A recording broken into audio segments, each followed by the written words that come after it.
We used to always say that you are what you eat, but now it's super clear that we are what we absorb. I'm going to talk about digestive health today.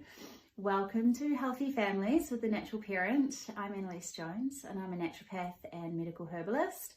And digestion really, a good digestion really is the foundation of good health. It's pretty hard to have good health if your digestion's all out of whack. So I thought it was really worth talking about, and I'm going to dispel a few myths today as well. But just to start with, the main thing I want to talk about today actually is a sluggish bowel. We might come back and talk about other problems later, but a sluggish bowel is one of the most common things that I see in the clinic. And it's really important to get that right, because we know if you're not going to the toilet regularly or you have hard, difficult to pass stools, that you are at an increased risk for bowel cancer. So it's something that's really worth working on. We should be going to the toilet every day. So there's a little bit of, controversy about how often we should be going to the toilet. And every day is the best outcome.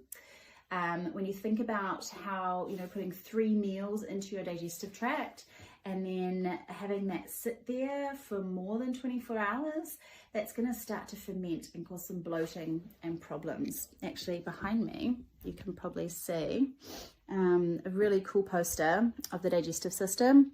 And if you think about food coming into this large intestine here and sitting there, this is your large intestine actually, and sitting there for 24 hours, it's like putting a bunch of food in a plastic bag in the sun and leaving it there. That's kind of gross, right? So if you're one of these people that doesn't go to the bathroom every day, I liken that to putting 3 meals and snacks and beverages all into a big old plastic bag and then shoving that in the sun for 24 hours. It's gonna end up a bit gross, isn't it? It's gonna let off gases, the bag will probably blow up a bit. It's like what's going on in the digestive tract. So that fermentation process lets off a lot of sometimes sort of toxic gases, which are a bit damaging to our delicate gut lining. We can get some distension and bloating and pain. And the longer that your stool is sitting in your large intestine, the more water gets sort of drawn out of that stool as well. So the drier it actually gets over time too. And unfortunately, what gets drawn out of the stool is actually a lot of the things your body is trying to get rid of. So a lot of that food and those substances have already been absorbed, they've been in the bloodstream, through the liver, and then put back into the digestive tract to actually get rid of. It's the waste. And if it's sitting there in your large intestine for too long, all the blood vessels that line your large intestine will start to absorb all of that water and all of those particularly water-soluble toxins that your body is trying to get rid of. So it's not ideal. We do want to be going at least once in a 24-hour period. We want it to be a nice banana-like stool. It can be in a couple of pieces. It doesn't have to be just one. We want it to sink as well, ideally. So if you've got a floating stool issue, then that's just telling us there's a bit of an issue with your bile and your fat absorption as well. One of the things that helps us to go every day is fiber. So you would have heard a lot about fiber. I prefer to recommend we get most of our fiber from vegetables, so 5 cups of vegetables a day if you can, and then obviously some fruit as well, but not relying too heavily on bran products or grains. That's more of an old-fashioned sort of food pyramid idea. So lots and lots of fiber. It can be cooked or raw, doesn't matter. But vegetables and fruits are your best place to get those from initially. Some grains obviously are fine as long as they're ideally whole grains. We also want to make sure we've got enough good fat in our diet, so that's going to act as a little bit of a lubricant almost to help things moving too. So avocado, nuts and seeds, lots of olive oil, those things all help too. One great trick that you can use is to use something called resistant starch. And all that is taking carbohydrates, so it might be kumara, it might be potato, it might be even pasta or rice, and cooking that and letting it cool before you eat it. that's going to create something called resistant starch, and resistant starch will help to bulk out your stool. It will also provide food for your probiotics, so it becomes a prebiotic.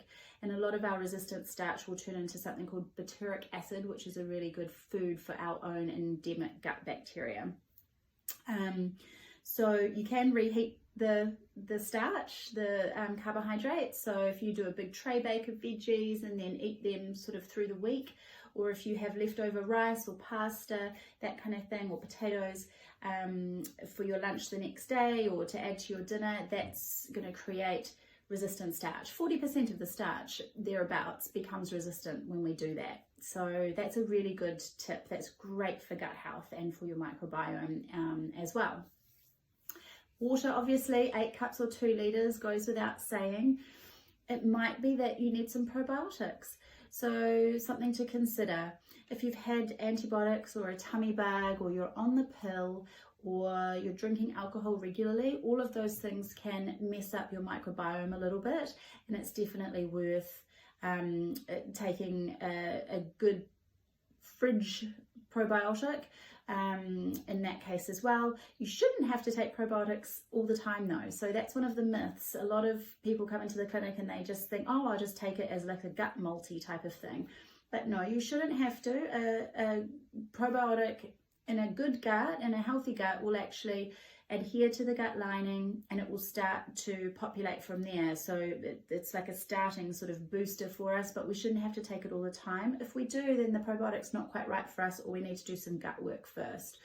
The other things that people do take are laxatives and sometimes sort of fiber supplements. Obviously, if you really need to, that's fine, but it's nice not to have to rely on that kind of thing. Otherwise, we can end up with a bit of a lazy bowel, which is not great. Okay, I think those are the main things. You guys have been sending through some great questions up until now, so if you've got any poo questions, send them through. I might do a little gut health video about kiddies' gut health and babies, because I know that can be a big issue and one that we can, really worry about. So we'll definitely talk about that in a later video as well. I hope you have a really great day, and we'll talk soon. Bye.